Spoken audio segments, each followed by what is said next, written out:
आज ये केन्या में भारत के माननीय उच्चायुक्त श्रीमान आदर्श स्वाइका जी आप सबको इस उत्कृष्ट और भावनात्मक आयोजन की हृदयपूर्वक बधाई देता हूँ। एक विशेष धन्यवाद टेक्नोलॉजी को भी देता हूँ।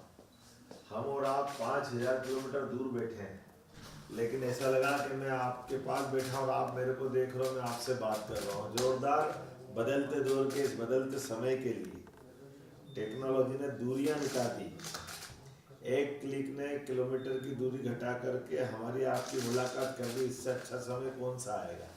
और इसके लिए आमतौर पर नवीन टेक्नोलॉजी के लिए हमारे जब से माननीय प्रधानमंत्री नरेंद्र मोदी जी बने हैं, उन्होंने बहुत सारे क्षेत्रों में काम किया, लेकिन एक महत्वपूर्ण काम उनके समय से लेकर के ये नवीन टेक्नोलॉजी के उपयोग को देश भर में बढ़ाया। दुनिया भर से हम कई मामलों में आगे बढ़े। जोरदार अभिनंदन माननीय मोदी जी का भी करें, जोरदार अभिनंदन। साथियों, पर्व और त्योहार परिवार के साथ मनाए तो उत्साह दुगना हो जाता है। हम राज्य उत्सव मना रहे हैं और 3 दिन का भव्य उत्सव हमने मध्य प्रदेश में भोपाल में भी मनाया। देश के अंदर ये एक विशेष प्रकार के सांस्कृतिक अभ्युदय के माध्यम से आप 7 समंदर पार होकर भी हमारे मन में बसते हैं।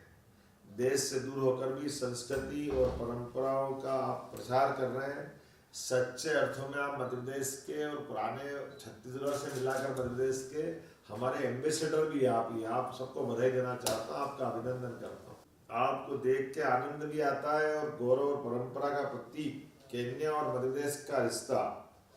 छत्तीसगढ़ और मध्य प्रदेश के मूल परिवार सैकड़ों साल से केन्या में रह रहे हैं। पिछले 3 वर्षों से आप दोनों संगठित होकर बेहद प्रभावी तरीके से सांस्कृतिक राष्ट्रवाद का झंडा लेके चल रहे हैं। वहाँ आपकी ईमानदारी, मेहनत, निष्ठा, कर्मठता, जीवटता के बलबूते पर केन्या के विकास पद्धति में भी आपकी सार्थक भूमिका है। और इस नाते से मुझे आप पे गर्व है, मध्य प्रदेश को गर्व है। मध्य प्रदेश सरकार की ओर से आपको बधाई दे रहा हूँ। आगामी 2047 तक का भारत में मध्य प्रदेश कैसे अपनी तरफ से बढ़ेगा, क्या क्या टारगेट रखेंगे, किस प्रकार से बढ़ना चाहिए, वो सारे चीज़ों को जोड़कर हम चले। मित्रों, एक बात बताना चाहूँगा कि हमने उद्योग और रोजगार वर्ष की थीम पर स्थापना दिवस से लेकर बीते इस साल को मनाने का निर्णय किया था।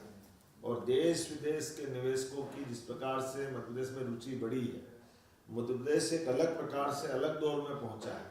पहली बार GIS हमने भोपाल में की, जिसमें स्वयं प्रधानमंत्री नरेंद्र मोदी जी एक दिन पहले आए, रात यहाँ गुजारी भोपाल में, और वो शानदार कार्यक्रम हुआ।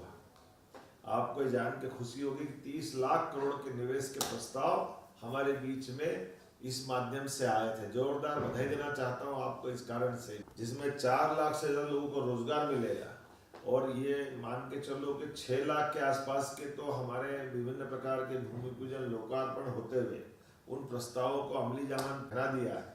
और 2 से 2.5 लाख करोड़ के लिए माननीय प्रधानमंत्री या गृह मंत्री आने वाले हैं इसी महीने के आखिरी तक, ताकि उनकी मौजूदगी से हम अपने एक साथ प्रदेश में भूमि पूजन लोकार्पण के काम 2.5 लाख करोड़ के कराएंगे। आज मध्य प्रदेश बदल रहा है एक अलग प्रकार से।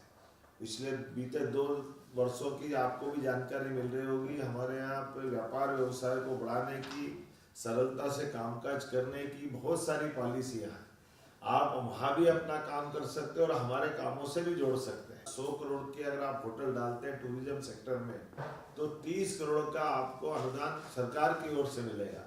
हमारे ये जो शुरुआत हो रही, हॉस्पिटल लगाए, हॉस्पिटल में 30% की छूट, विभिन्न प्रकार की इंडस्ट्रियों के लिए अलग अलग प्रकार से पॉलिसियाँ बनाकर सरलीकृत रूप से, तो आप अपना वहाँ भी व्यापार व्यवसाय करें। और वहाँ के अलावा एक आपको अलग से एडवांटेज मध्य प्रदेश के साथ जुड़ने का भी है।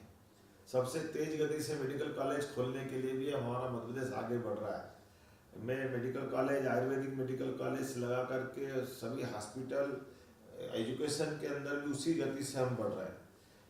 खनिज, जल, वन संपदा, जैव संपदा, ये इत्यादि तो मध्य प्रदेश में है ही, लेकिन मध्य प्रदेश देश का लॉजिस्टिक पावर हब भी बन रहा है। इसलिए हमारे industrial corridor, logistic parks, inland container depot, कृषि, pharma and health care, textile, defence, aerospace, food industry, tourism इत्यादि प्रत्येक क्षेत्र में फूड प्रोसेसिंग से लगा के दवाइयाँ, मेडिकल उपकरण, कपड़े, हस्तशिल्प, सभी क्षेत्रों में एक साथ हमने कई सेक्टर में आगे बढ़ने का संकल्प लिया है।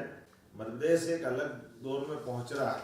बहुत जल्दी मैं केन्या भी आना चाहूँगा। अगर आपका सबका हमारा कार्यक्रम बना तो मैं आपके बीच आकर के विस्तार से अपनी यहाँ की विकास की प्रगति का आपसे परिचय भी दिलाऊंगा। और अभी अभी हमारा त्यौहार दीपावली का बहुत धूमधाम से मना है, और मेरी दिवाली तो आपको देख के मन गई, आपको देख के आनंद आ गया। क्या आनंद आ रहा है आज के पता नहीं कितने प्रकार के चुनौती वाले माहौल में। दुनिया का कौन सा ऐसा मंच है जहाँ प्रधानमंत्री अगर पहुंच जाए तो ऐसा लगता है कि अमावस से पूर्णिमा हो गई, आनंद आ जाता है, इतना आनंद आता है। लेकिन आज के समय में सबका साथ, सबका विकास, सबका विश्वास, सबके प्रयास के मूल मंत्र को लेकर भारत का मान सम्मान बढ़ाने के लिए यशस्वी प्रधानमंत्री के नेतृत्व में हमारी सरकार भी लगातार काम कर रही है। एक बार सभी केन्या वासियों को पुनः मैं बधाई देते हुए अपने मध्य प्रदेश और छत्तीसगढ़ वासियों को भी बधाई देता हूँ। बहुत बहुत अभिनंदन, आप सबका स्वागत।